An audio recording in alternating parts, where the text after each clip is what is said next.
Now that we've fully charged our cases, the next step is bullet seating. Here I have a 139 grain CNR hollow point pointail, and as you've seen before, in the reloading guide, the case overall length would have been 80mm. That I can play with a little. It depends. If you measure your chamber and the seating depth of your bullet to the lands on your rifle. So I've measured that previously, and to get an adequate seating depth with a good stability of the bullet being held in the case, I can go to 81.0mm on my seating depth.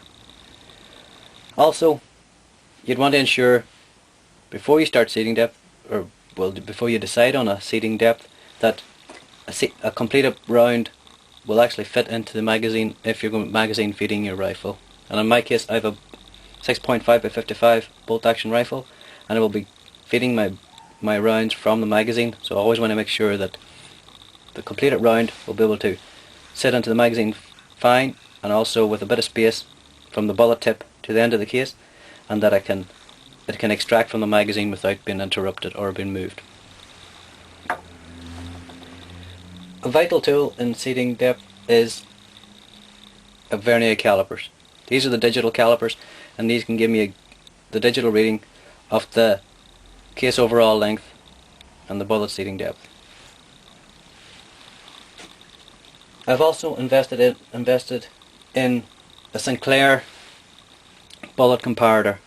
On it there's a number of different numbers around it, and 2.6 is similar to 6.5 by 55 is similar to .264 bullet.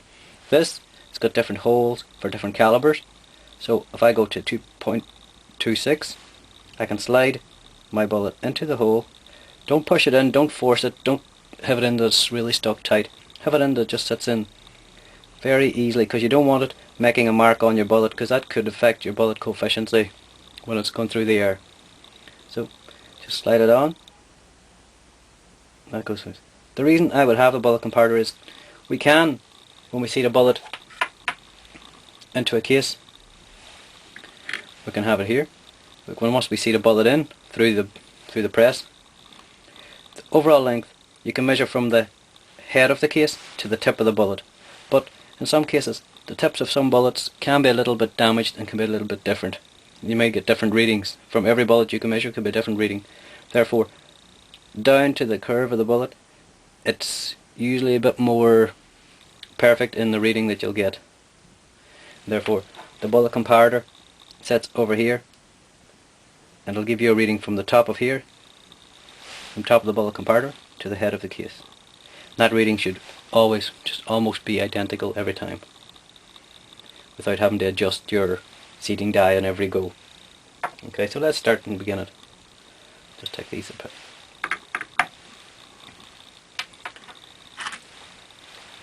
And before you begin to seat a bullet, you'll need a bullet seating die. Here, this is the locking ring on my Lee bullet seating collet die.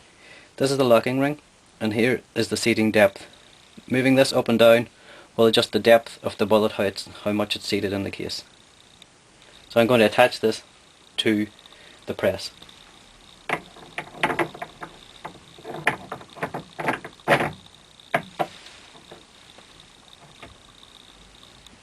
Just tighten that in there.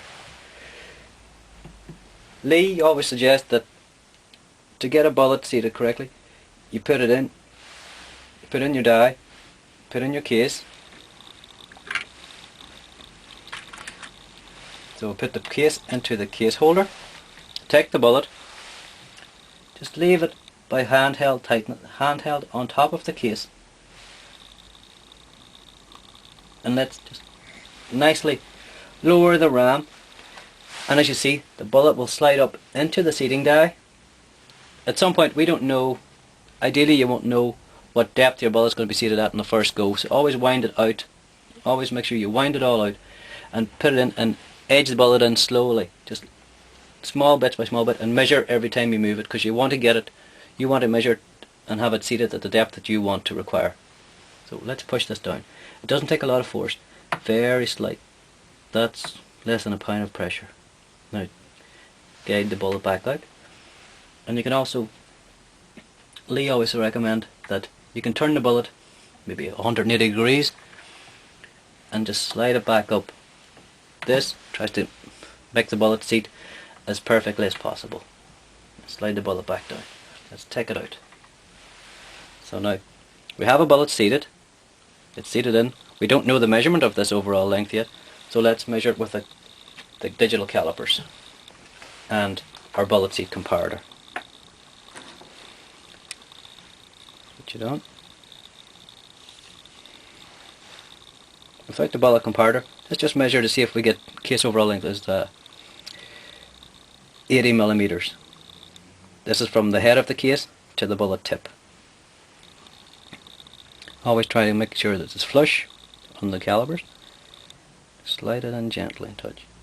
Here we get 82.08 millimeters. That's fine. That's not bad. Now let's put on the bullet comparator. It does read more than 80 millimeters, as we said, but because I've measured my chamber from my lands, etc., on my rifle, that you can play a little with it. This is the joys of reloading. You don't just have to buy factory ammo and have it sitting. You customize your ammunition for your rifle. And some people believe that it's the closer the bullet sits to the lands, it's got less bullet jump into the chamber and into the lands to shoot. Therefore, the bullet is a bit more stabler when it leaves the case, and so it's going to be more stabler travelling down the chamber of the rifle and out the other end and onto the target. So let's measure this. Here I have 91.4. So 91.4 with the bullet comparator to the head of the case. So every round I make should be 91.4. As I said before, the head of the bullet, the tip of the bullet, could be slightly damaged or slightly off center or off square.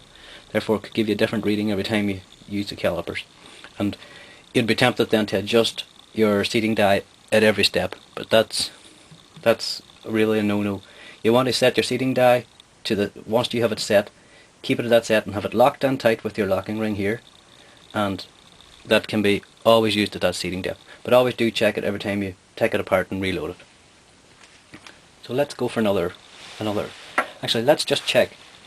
I want to check if I can put this loaded round now into my case, or into my into my magazine.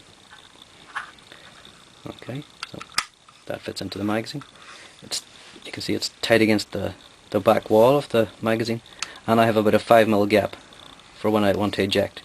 So if I want to eject this, it slides out efficiently and smoothly. It's not catching. So let's put it in again, take it back out, it slides out. So that would feed into my chamber without any problems. And then the completed round, fully primed, fully charged, everything perfect. You put it away into your box. That's one done. Take another case with powder, take your bullet, just seat it gently on top, and make sure it's sitting in the case holder fine, and just like slide it up inside the bullet seating die.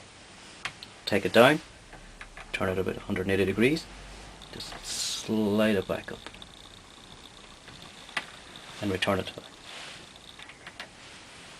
That's another completed round. Let's just measure it with the bullet comparator. It should read around 91.4 if we get this right.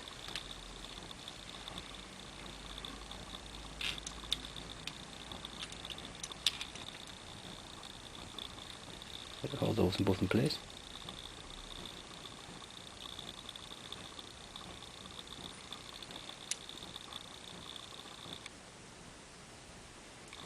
Reading 91.45, between 91.44 to 91.45. That was similar to the previous bullet. And just to test the theory of the bullet tips may have been different size and not square. Let's just measure the overall length of this. It was 81 point, or 82 point. So